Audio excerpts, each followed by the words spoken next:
Hey folks, I know it's been a while since my last video on this channel, but I thought now would be a good time for an update. Not that long ago, I traveled to Europe for a couple of tournaments, and I would love to recap those for you guys. And then I'm actually on my way back to Europe for another 2 events that I'm going to be playing in the next couple of weeks. So I'd be very happy to update you guys on that as well.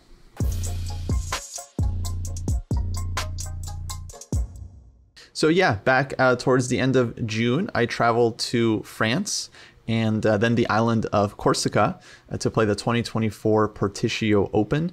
This was the first of 2 events. I would then play another Open in Valencia, Spain. Both tournaments, I'll just say up top, were very, very enjoyable. I loved the location. They were well organized, well run. For the most part, it was 1 game a day. Which I very much appreciated. Coming from the States, I just find the tournament so much more enjoyable when it's 1 round per day. And overall, my results were so-so. We'll get into it. I'll show you guys how I did. I'll show you some games as well. But I very much enjoyed the experience. Definitely enjoyed playing classical chess, which I think is super important. Yeah, now I can't, I've been analyzing the games and I can't wait to get back and of course start playing again. So here's how I did. This is my FIDE page for the 2 tournaments. This first one here is the tournament in Corsica in Porticcio. Again, beautiful location, just like on the beach, and yeah, the weather was nice, and definitely like I didn't treat it as like a vacation tournament exactly. I like definitely took the event seriously, but yeah, it was kind of a vacation to be there.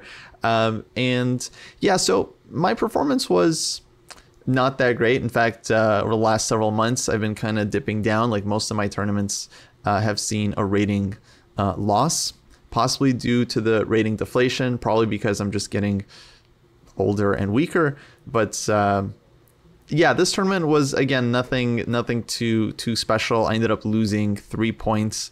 I don't like 100% know what these numbers mean. I think this is the average rating of the opponents, if I understand correctly. This was my rating going in, then this is like how much I scored, and then there's some kind of K factor thing, and then so I ended up losing 3 rating points from this tournament. And as you can kind of tell if you go through, you can see the results in this column here. It was kind of an up and down tournament. I started off well with 2 wins, although it weren't exactly the cleanest wins. And I did end up winning some games. I think I won 4 games in this tournament, all against low rated players, all very hard fought, like not easy to have scored those points. I drew twice against low rated players as well. And I remember both of these games. One of these games I was definitely winning. The second one, I thought I was winning at the board, but really it wasn't so easy. So I don't know how many chances I really left on the table.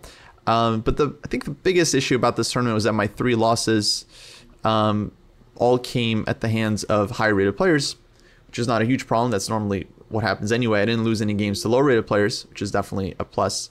But it was a bit of a shame to go 0 for 3 against the stronger players. In all the games, I think I had a decent position out of the opening. I would say this round 3 game against International Master Druska, that one definitely I was like outplayed in the middle game and deservedly lost. Definitely very interesting game to look at. Then I lost another game to another IM, Brandon Clark, whose FIDE rating is very close to 2,500. So, really, obviously a very strong player. And that game I definitely had chances. Like I could have drawn that game. I pushed for the win, ended up losing. Don't really regret it, but maybe I should have made a draw, right, just to get a half point on the table. And then the final round, I'll show you guys this game against Grandmaster Nevednichy. This game definitely could have gone either way, but I ended up blundering and losing it in the end, which was painful. But yeah, that ended up kind of deciding my tournament. Had I won this game, then it would have been a nice tournament. Had I drawn the game, then the tournament would have been kind of okay. I ended up losing it, so the tournament was a little bit less so. So moving on to the Open in Valencia, Spain. Let me just say again, the location was very nice. I hadn't been to Valencia before. I was in Barcelona recently, which I really liked. Valencia also absolutely wonderful. Weather was good. The food was very good. So yeah, definitely enjoyed my time there. Definitely hope to be back. This tournament went a little bit better for me in the end. I ended up getting 2.6 points, so it was nice to at least get a plus score on the table. Going into the tournament, though, I was at 23-29 because I lost some points earlier that hadn't been counted yet.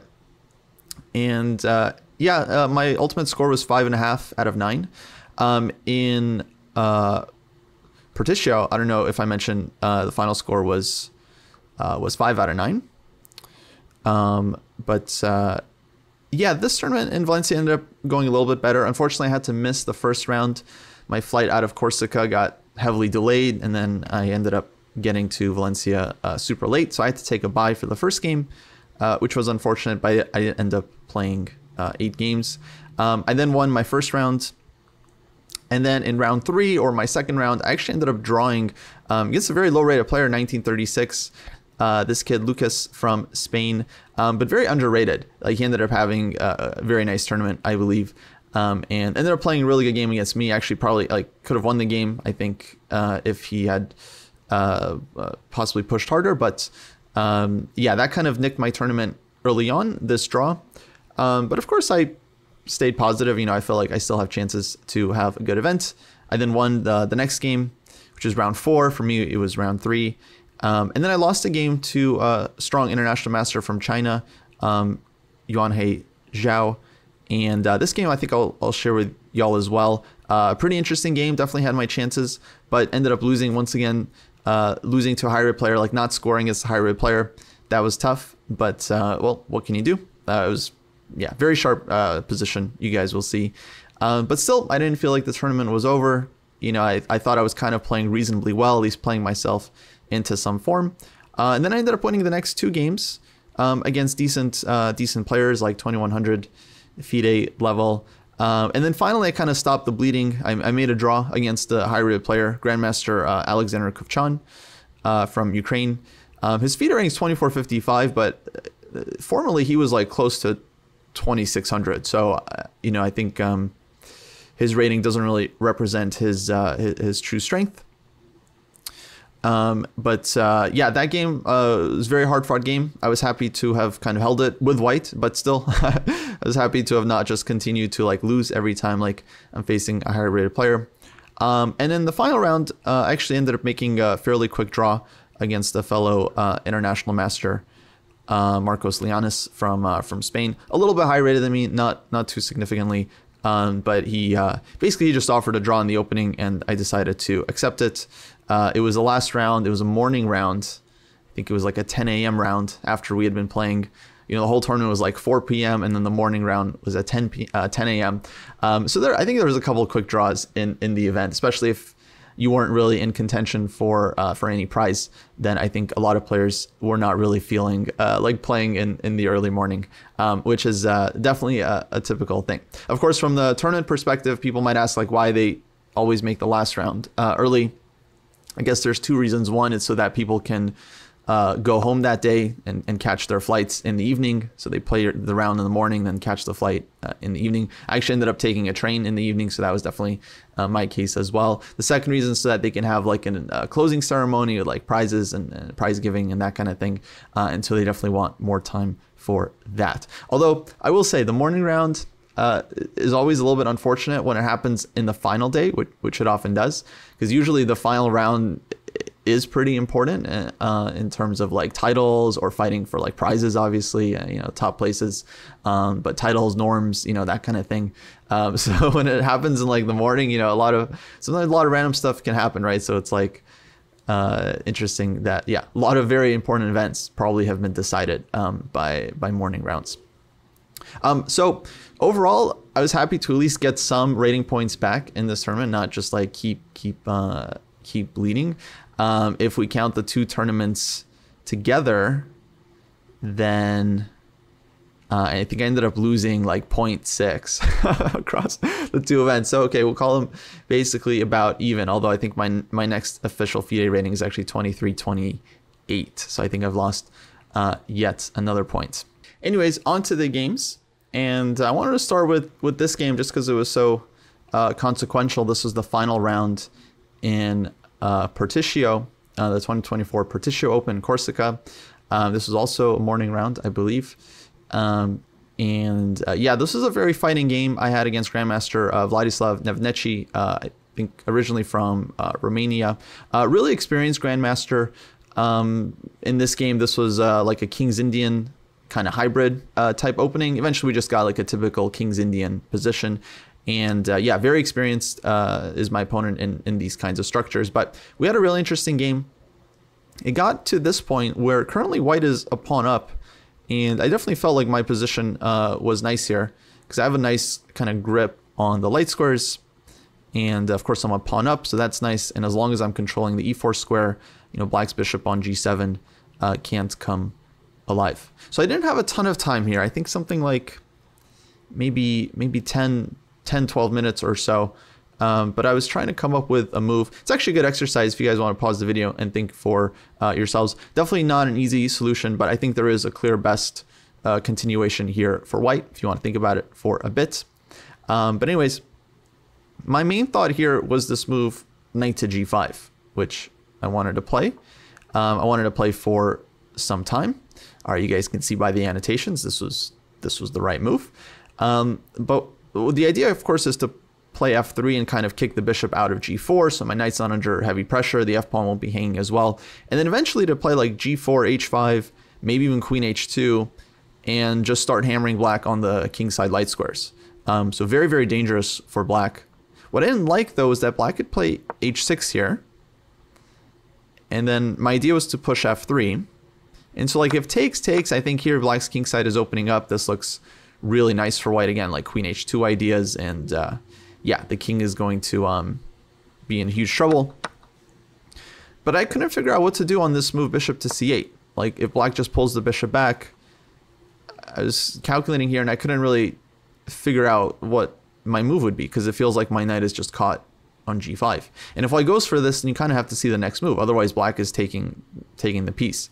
But it turns out there's this move, bishop to d5. So this is a key resource that basically white had to see from the start. And without seeing this one, then I couldn't go for the line. But very powerful move. Had I found this one, then maybe the game would have gone differently. But tough resource. You know, I don't know if you spotted this one from afar.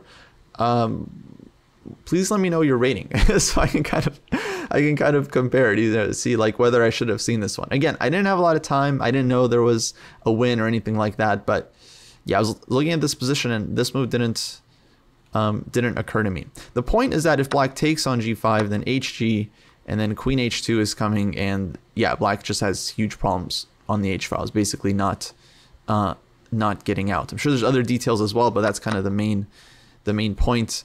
If black doesn't take, then the knight comes back to e4, and then white just gets this like beautiful grip on the light squares, and then would have, I think, a fantastic strategic advantage. Still a lot of work to do, I think, to convert it, but definitely an improvement over the initial position. So I didn't find knight g5. What I should have done was just some simple prophylactic move like king b1, king a1, getting the king off of any checks, which I wasn't really afraid of on the previous move. Black has just played queen b5 here, but yeah, that would have been, I think, the most prudent thing to do, just avoid any checks. But I ended up playing a different move, and as it often happens when you spend your time calculating one thing, it doesn't work. You end up just finding another move and just playing that, especially when like you're kind of approaching time trouble. So I played queen d2 in this position, which y'all can see is a pretty bad blunder. And the reason is queen c4 just ends the game. White loses the entire grip. You know, you lose the bishop, lose the e4 square, and that's it. Just pure blunder, game over. It was unfortunate. You know, it was it smarted for sure to lose like this, especially after like a long game where there's like lots of complications, you know, and all this stuff. I felt like I basically just relaxed, you know, at this moment. I was looking at knight g5, I couldn't make it work. And then, you know, my hand kind of found another move, queen to d2, just a purely positional move, right? Just like trying to control the d file, like for some rook to d8 thing, g5 square. But just forgetting to do a very simple blunder check, which I normally do most moves. Of course, had I done that, then I would have spotted this one, right, and avoided the move. But you know, as it happens, last round, nerves, stress, and so on. My opponent found this one, of course, just right away, and yeah, then there was no saving this game from here. So painful loss, but just stresses the importance, you know, just like how every round is critical. Something that I actually think doesn't get talked about a lot is just how much of a role nerves play in the game. That maybe this is something we got to do like a podcast on, because I feel like nerves actually decide a lot in chess. And I don't think I lost this game because like I was nervous necessarily. I definitely wasn't nervous when I was playing and like going into the game, but at a certain point, you know, it's just like, it does feel like there's some competitive energy, and some players have more of it and some players have less. And it feels like when someone's in form and in good shape and like has good nervous energy, it just feels like they're going to do better. How to cultivate that, I'm not sure. I have some suspicions. I feel like if you're in good physical shape, good mental shape, this is something that can help. Of course, having like a good sense of like sports psychology and like an inner mindset kind of thing, I'm sure that's very useful as well. But I don't really know. I'm still very much exploring it and trying to figure out myself. But I do feel like a lot of important games, you know, in my career, other people's career, were decided just because one player just like lost focus at a key moment and the other player didn't, and then, you know, that player ended up winning. So anyways, tough loss to end the tournament on, but of course it happens. Moving on to the next game I wanted to share with y'all. This was in Valencia, and this was, I think, the only game I lost in the tournament. Really interesting game. Started off also as a King's Indian, although this time I'm on the black side. We'll skip the opening. I'll just take y'all to the critical moments here.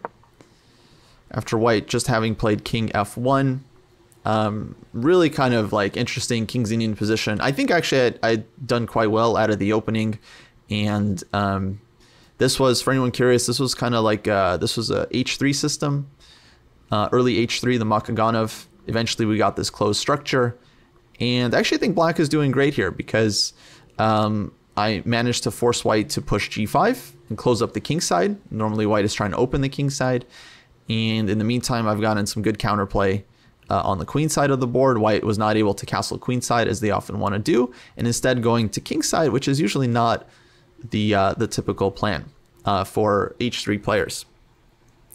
And so here I go, F5, H4, and now F4. And this was a mistake.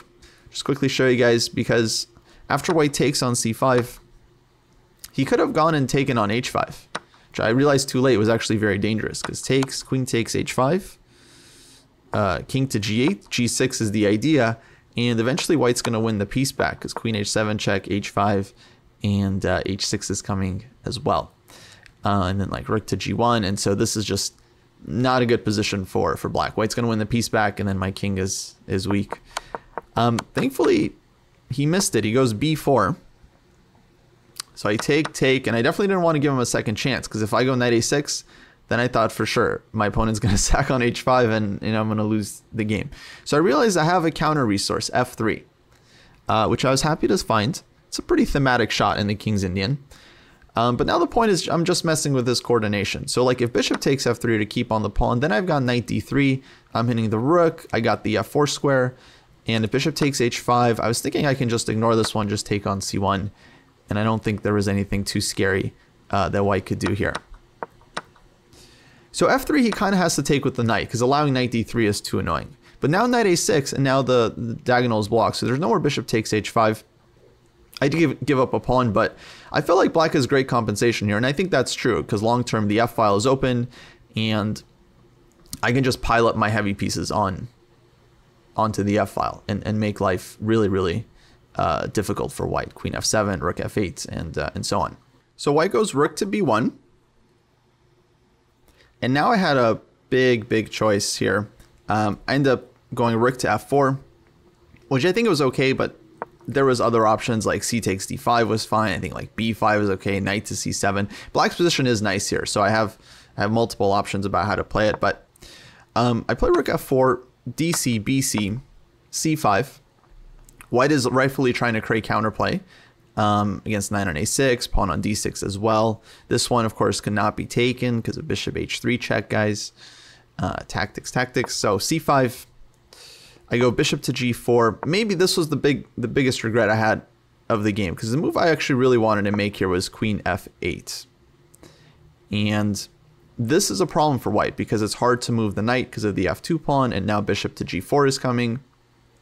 So the key line here I thought was queen takes d6, where I could take on f3, takes, rook takes, white takes on f3, rook takes f3. And we get this endgame where white has a rook and 2 pawns for 2 minor pieces. And I really just couldn't evaluate this. And in fact, I thought I might even be worse here. Like I was worried about white's potential pass pawn on the queen side, about white activating the rook. I also thought my bishop on g7 is just such a terrible piece in the structure that, you know, I wasn't sure how strong my 2 minor pieces were going to be. But apparently this was just a gross misevaluation. Of course, Stockfish thinks black is having a big advantage here. The pieces are super active. Obviously, rook c3 is a threat, but then there's like going to be bishop to g4 and bishop h3 and rook f4. And yeah, it's hard for white to push b5 without allowing the knight in. Otherwise, I can get like knight c7 or knight b5 or knight e6 in. Eventually, the bishop will come out and do something at some point. It's also hard for white to push the pawns without opening up the bishop. So I really misjudged this one because I just didn't want to go for this position, but otherwise I would have played queen f8, and I don't think white really has anything better because, again, bishop to g4 is coming, and eventually just like rook d8, dc, and white just has so many long-term weaknesses. But I played bishop g4 first, which allows knight e1, and now that f2 isn't attacked, I go queen f8, knight to d3, and here, yeah, I really just ended up going very wrong. And I'm not sure exactly what happened. I mean, for whatever reason, I was just kind of committed to sacrificing material. I already sacrificed 1 pawn. I feel like the rook on f4 might have to sacrifice as well in order to open up the bishop or open up the queen. And so somehow in my mind, I just got it stuck that I'm leaving the rook on f4. I'm just leaving the rook on f4. If white takes it, either ef or queen f4, you know, and it should be good compensation there. But it really was unnecessary. So I take on c5, allowing white to take and go for this position where, yeah, I definitely thought black has great compensation. But yeah, this ended up being too optimistic, I would say. And yeah, the simpler choice would have been to just take on e2. Queen takes e2, drop the rook back, keep the material. And okay, black is still pawn down, but yeah, again, I have tons of pressure on the f-file. And definitely like full compensation. This rook can activate itself, the rook d8 or rook b8 soon. And things should be good. I mean, it's just a pawn, but yeah, dc is coming. If white takes on d6, the queen gets in. White's rooks are totally like discoordinated. The king is long-term weak. And the biggest thing maybe I haven't mentioned is like, yeah, the knight comes to c7, e6, lands on d4, and just has so many weaknesses to work with. So this was the simple choice, and definitely the position would have remained very fighting. Instead, I decided to sacrifice the exchange, but really I just misjudged this position because white is better, turns out, with a number of ways. For example, b5 is fine for white, takes, rook b5, and he's getting a lot of counterplay here with rook to b6 and h5. And my one idea with rook to f8 can be defended with like queen e2 pretty comfortably, and it turns out black really doesn't have much here. What my opponent ended up doing was actually very strong. He found this move knight to e2, which totally shocked me. I wasn't considering it at all. But he gives up a pawn. Queen takes e4. He gets the knight to g3. I play queen f4 back. And now h5. And materially, like, black is doing fine. I think I have a pawn now for the exchange. But it turns out my king is actually just getting busted wide open. hg6 is coming. And then the queen has all kinds of diagonals to check from. And white's rooks are going to get active. White can take or push b5. And the knight here is now just beautifully placed, just defending the king. So really, really nice construction from my opponent, or nice maneuver to find like knight e2, knight g3, giving the pawn back, but just completely taking the initiative. And from here, it was all over. I actually just never had another chance. I kept fighting, but white's pieces eventually just came in. And I'll show you guys how the technique, because I thought my opponent converted very smoothly. So second rook comes in, bishop f6, queen c2, just defending this one. With bishop e7. I don't think black really has a lot of moves here. g7. And yeah, it's over. I tried rook takes f2, just total desperate shot. Okay, if queen takes f2, king takes h7, this position is maybe still unclear. So that was my one hope. Everything else is winning for white, including just like this immediate infiltration. Check, check, knight e4, and this was resigns. So tough game. Again, sharp position. I ended up losing it. Thankfully, it wasn't just like such a horrible blunder as the previous game, but yeah, you know, definitely a lot of moments, a lot of interesting decisions to learn from. You know, in the past, I've often avoided taking risk, you know, avoiding sacrificing material. In this game, I think, you know, I was definitely a little bit too gung-ho. So lots of material to think about from this game, from other games as well, in terms of just how I evaluate positions. But that's the King's Indian. You kind of live by the sword, you die by the sword. I mean, it's a complicated opening, which is kind of what I enjoy. I do really like the positions that I get from it, even though the results aren't always so great. But I do believe it's important to play openings that you enjoy and that you honestly believe in. So yeah, for now I think I'm sticking to it. Maybe not forever. We'll see. Maybe I'll end up switching it up once I find another opening that's also fun and interesting to play. But yeah, I don't know. We'll see. We'll see. So coming up next, actually, I'm going to be playing 2 events pretty soon. The first one is in Portugal, the Maia Chess Festival, which starts this Friday, I think on the 23rd of August. Hopefully this video is out. I think it might be out, we'll see, the day before, or I don't know. But yeah, that's starting this week. Very, very excited for this one. It's going to be 9-round event, open tournament, lots of strong players playing. There'll be norm chances if I do well. Yeah, that should be fun. And then a couple weeks after that, I'll be playing this open tournament in Italy, in a small town called Montesilvano, which is on the eastern coast of Italy. That's an open tournament. I believe it's called like the International Festival or something like that. I'll definitely drop a link to follow both events down in the description below.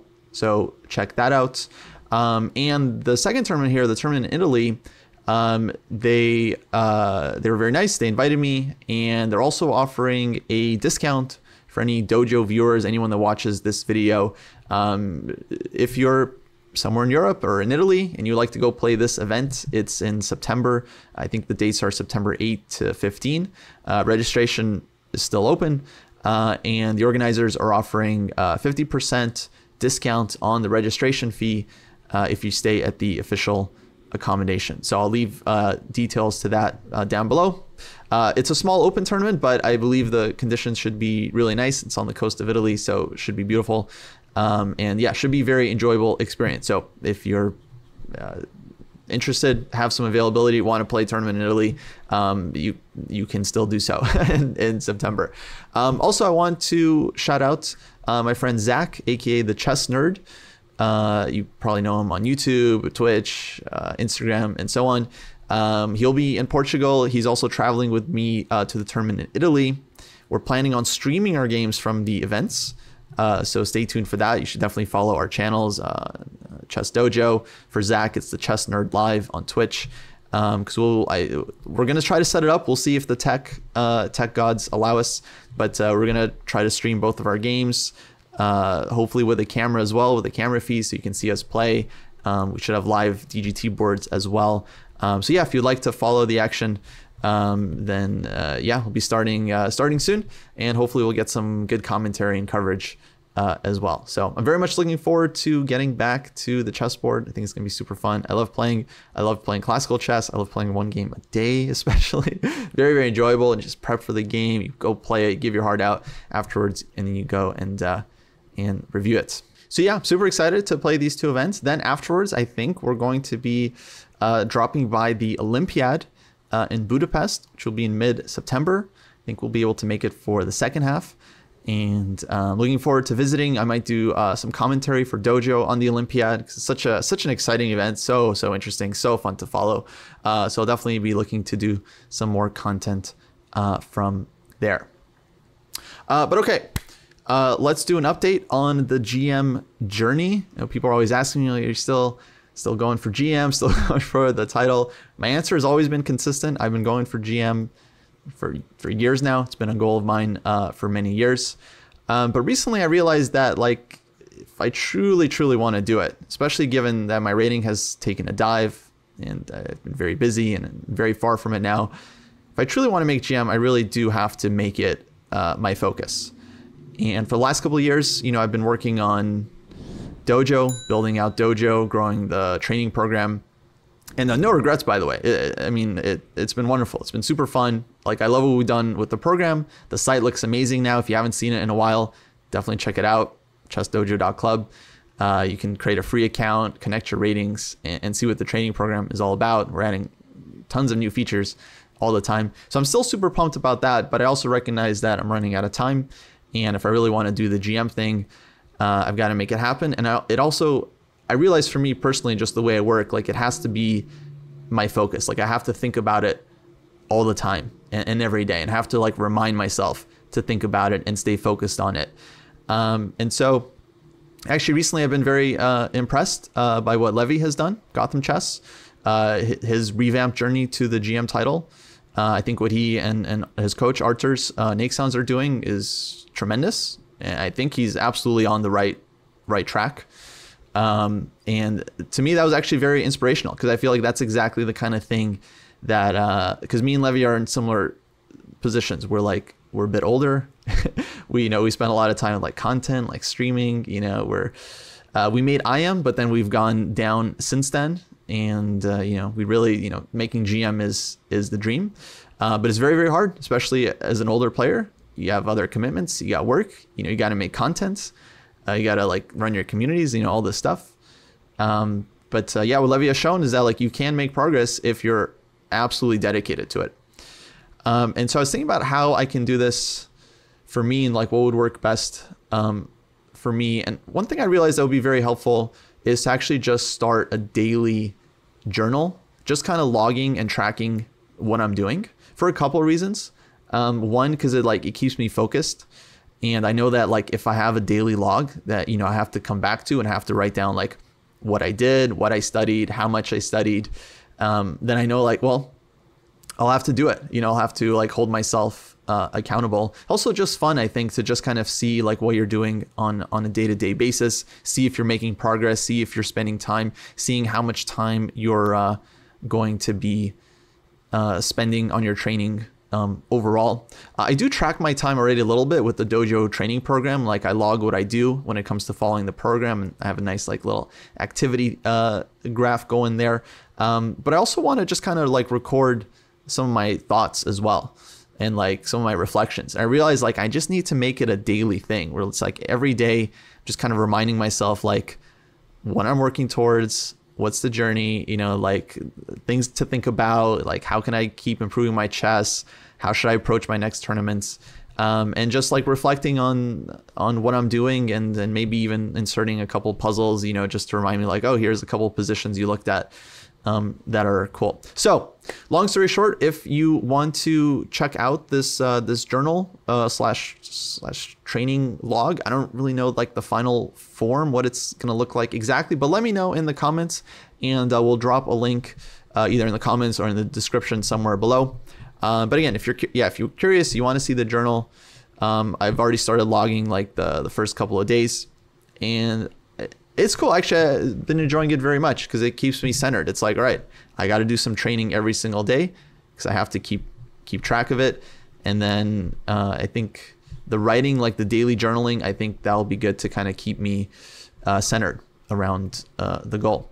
Because long story short, I love chess. I love improving at chess. I love learning new ideas. Sometimes I get very busy though, and I forget to do it. So I just need stuff to remind me to stay focused and stay on the path. And even if we don't make Grandmaster, who knows what's going to happen in the future. Just the process of like improving and enjoying chess, I think, is already worth it. So anyway, I think that's going to wrap. I think I'm going to wrap it up there. Sorry for the long rambles, but hopefully if you got this far, you enjoyed it.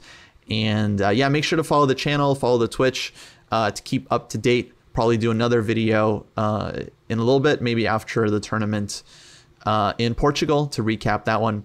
And yeah, otherwise, hopefully I'll see you around Twitter, Twitch, Reddit, Instagram. I don't know. Alrighty, folks. Hopefully you have a good one, and I'll see you next time. Take care.